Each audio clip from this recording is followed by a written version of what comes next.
MDH biryani મસાલા, પારંપરિક બિરયાનીનો અસલી સ્વાદ. असली मसाले साथ साथ MDH હું ચિરાગ TV9 ન્યૂઝમાં આપનું સ્વાગત છે। મહત્વપૂર્ણ સમાચાર મળી રહ્યા છે સુરતથી, જ્યાં આજે આપની સભા પહેલા એક વિવાદ સર્જાયો છે। ગોડાદરામાં આપની સભા પહેલા વિરોધનો વંટોળ જોવા મળી રહ્યો છે। ગોપાલ ઇટાલિયાના પોસ્ટર પર શાહી ફેંકીને કરાયો છે વિરોધ। પોસ્ટર વિવાદના પગલે સુરત આપમાં તણાવ પણ વધી ગયું છે। આમ આદમી પાર્ટી દ્વારા કરાયું છે આજે સભાનું આયોજન। આ સભામાં ઈસુદાન ગઢવી, ગોપાલ ઇટાલિયા, ચૈતર વસાવા હાજર રહેવાના છે। આ પોસ્ટરમાં આમંત્રિત તરીકે મીઠી ખાડી મુસ્લિમ સમાજનું લખાણ જોવા મળ્યું છે। મુસ્લિમ ટોપી પહેરી નેતાઓની આ તસવીરના પગલે હોબાળો મચાવાયો છે।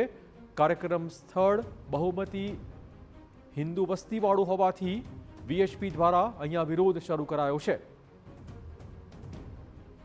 તો જ્યાં સભા થવાની છે તે હિન્દુ બહુમતી ધરાવતો વિસ્તાર છે અને ત્યાં આ પ્રકારના પોસ્ટરથી વીએચપીએ વાંધો લીધો છે। આજે રાત્રે આ સભાનું આયોજન કરાયું છે, પરંતુ તે પહેલા જ આ એક પોસ્ટરે એક નવો અને મોટો વિવાદ ઊભો કર્યો છે। આમ આદમી પાર્ટીના નેતાઓના ફોટોગ્રાફથી વીએચપીને વાંધો છે।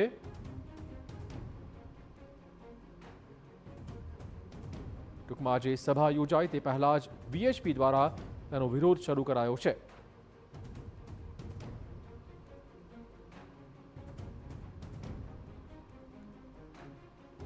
આજની આ સભામાં આપના તમામ મોટા નેતા હાજર રહેવાના છે, પરંતુ આ વિરોધને જોતા હવે ચોક્કસ અસમંજસની સ્થિતિ સર્જાઈ ગઈ છે।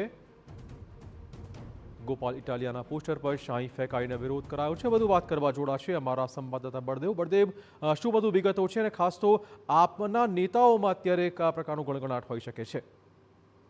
ચિરાગ, જે રીતે આમ આદમી પાર્ટીની લીંબાયત વિસ્તારની અંદર જ્યારે આજે સભા હતી ને તે પહેલા જ રાત્રિના સમયે જે વિરોધ થયો છે ને તેને લઈને હવે આમ આદમી પાર્ટીના જે કાર્યકર્તાઓ છે, નેતાઓ છે, તે ચિંતામાં મુકાયા છે। કારણ કે જે રીતે ગોડાદરા વિસ્તારની અંદર જ્યારે આમ આદમી પાર્ટીના જે બેનરો લાગ્યા હતા અને તે દરમિયાન જે વીએચપીના કેટલાક કાર્યકર્તાઓ મોડી રાત્રે જે બેનરો પર જે કાળી શાઈ ફેંકી અને જે વિરોધ છે તે દર્શાવ્યો છે। સૌથી મહત્વની વસ્તુ એ છે કે બેનરોની અંદર જે રીતે મુસ્લિમ સમાજની જે ટોપી કહી શકાય છે તે ટોપી જે છે તે ચિતરવામાં આવી છે। સાથે સાથે જે રીતે સાઈન જે નેતાઓ છે, ઈસુદાન ગઢવી છે, ગોપાલ ઇટાલિયા છે, ચૈતર વસાવા છે, આ તમામ નેતાઓના જે ફોટાઓ છે તેમની ઉપર જે કાળી શાઈ ફેંકી અને જે વિરોધ દર્શાવ્યો હતો કે આ વિસ્તારની અંદર જે રીતે આ લોકો સભા નહીં કરે કારણ કે દેશ વિરોધી છે તેવા સૂત્રોચ્ચાર પણ જે કરવામાં આવ્યા હતા। એટલે મોટી સંખ્યાની અંદર રાત્રિના સમયે જે વિરોધ થયો હતો, જ્યારે પોલીસને આ બાબતે જાણ થતા પોલીસ પણ ઘટના સ્થળે પહોંચી હતી। હવે જોવાનું રહ્યું કે આમ આદમી પાર્ટી દ્વારા આ વિસ્તારની અંદર આજે સભાનું આયોજન કરે છે કે નહીં, તે પણ એક મોટો સવાલ ઉભો થઈ રહ્યો છે। ચિરાગ, આપણી સાથે આપના નેતા ધર્મેશભાઈ પણ જોડાયા છે। ધર્મેશભાઈ, જે રીતે આ વીએચપીના કાર્યકર્તા વિરોધ પર ઉતરી આવ્યા છે, શું કહેશો? આજની સભા પહેલા એક વિવાદ ઊભો થયો છે। જી, પહેલા તો વાત એ કે વીએચપીના કાર્યકર્તા હોય એવું ક્યાંય એમણે કીધું નથી, મારા ધ્યાનમાં આવું આવેલું નથી। આ જેટલા લોકોએ વિરોધ કર્યો છે એમણે બની બેઠેલા હિન્દુત્વના ઠેકેદારો જે છે એમના પીઠ્ઠું બની અને ભાજપના માણસો છે અને એ લોકો અમારો વિરોધ કરે છે। એટલા માટે વિરોધ કરે છે કે ભાજપને એવું દેખાઈ આવ્યું છે કે અમારી જમીન સરકી રહી છે। આ વિસ્તાર એટલે કે લિંબાયત વિધાનસભાનો વિસ્તાર છે સુરતમાં, ગોડાદરા, લિંબાયત, દિંડોલી, આ તમામ વિસ્તારમાં આમ આદમી પાર્ટીને લોકો આવકારી રહ્યા છે અને લોકો બહુ મોટી સંખ્યામાં આવવાના છે એવા એને સમાચાર મળી ગયા।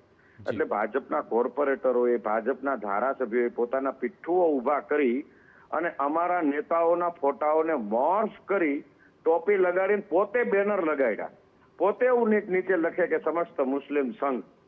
અરે ભાઈ, તમે જેમના પીઠ્ઠું બનીને કામ કરો છો એ લોકોને પૂછો તો ખરા કે 30 વર્ષ કામ કર્યું શું?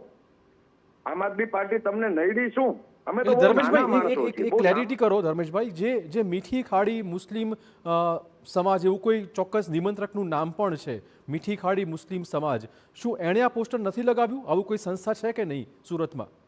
કોઈ આવી સંસ્થા નથી। એ લોકોએ ફક્ત ને ફક્ત ભાજપના કોર્પોરેટર અને ભાજપના ધારાસભ્યના ઈશારે આ બધું કામ કરે છે। કોઈને સામે આવવાની હિંમત નથી થતી, કોઈની હિંમત નથી. ધારાસભ્ય 30 વર્ષમાં કામ શું કર્યા એનો હિસાબ આપે.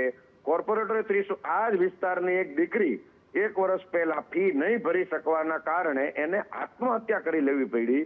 ત્યારે આ બધા ક્યાં ગયા હતા? એ પણ હિન્દુ ધર્મની જ દીકરી હતી, સનાતન ધર્મની જ દીકરી હતી, છતાંય ત્યાં તો કોઈ બોલવા વાળું નહોતું કે અમારી પણ ધર્મેશભાઈ લાગે છે કે જે રીતે જેમ તમે દાવો કરી રહ્યા છો કે આ ટોપી પહેરેલા ફોટોગ્રાફ તમે ક્યારેય પડાવ્યા જ નહીં હોય, અથવા તો જે ફોટોગ્રાફ છે પોસ્ટરમાં એ મોર્ફ કરેલા છે, તો આ કાવતરું કોનું છે?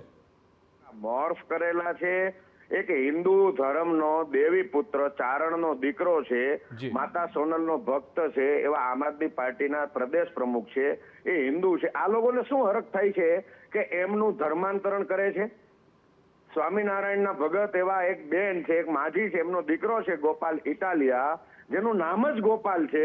આ લોકોને એવો શું હરખ થાય છે? પણ ધર્મેશભાઈ, જો તમારી વાત સાચી હોય કે આ ફોટોગ્રાફ એમણે પડાવ્યા જ નથી, આવી કોઈ ટોપી પહેરી જ નથી, અને આ પોસ્ટર સામે તમને વાંધો હોય તો તમે ચોક્કસ ફરિયાદ કરશો હવે કે આ પોસ્ટર બનાવ્યા કોણે? ગઈ રાત્રે ગોડાદરા પોલીસ સ્ટેશનમાં કરી દીધી છે. પીઆઈ સાહેબને મળી આવ્યા, રૂબરૂ મળીને ફરિયાદ કરી દીધી છે, અને અમે એમને વિનંતી કરી છે, અને અમે એવો આશા રાખીએ છીએ, એવી આશા છે કે આ ફોટા મોર્ફ કરવા વાળા, આવા બેનરો લગાડવા વાળા અને આ બેનરો બનાવવાના આદેશ આપવા વાળાને તમામને પોલીસ પકડી શકશે. જે પોલીસની ક્ષમતા છે, અમને એવી આશા છે. આભાર ધર્મેશભાઈ તમામ વાતચીત બદલ. તો આપણે કહી દઈએ કે જે ધર્મેશ ભંડારી કહી રહ્યા છે કે એમણે આવા કોઈ પોસ્ટર લગાવ્યા નથી, આવી કોઈ સંસ્થા પણ સુરતમાં કામ નથી કરી રહી, આ પ્રકારના દાવા છે. એનો ચોક્કસ દાવો છે કે જે લોકો વિરોધ કરી રહ્યા છે એ લોકોએ જ આ પોસ્ટર લગાવ્યા છે અને આપનો વિરોધ કરી રહ્યા છે.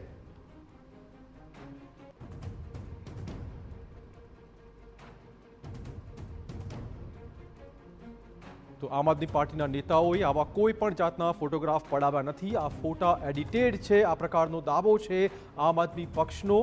આજે સાંજે સુરતના ગોડાદરા વિસ્તારમાં એક મોટી સભાનું આયોજન કરવામાં આવ્યું છે.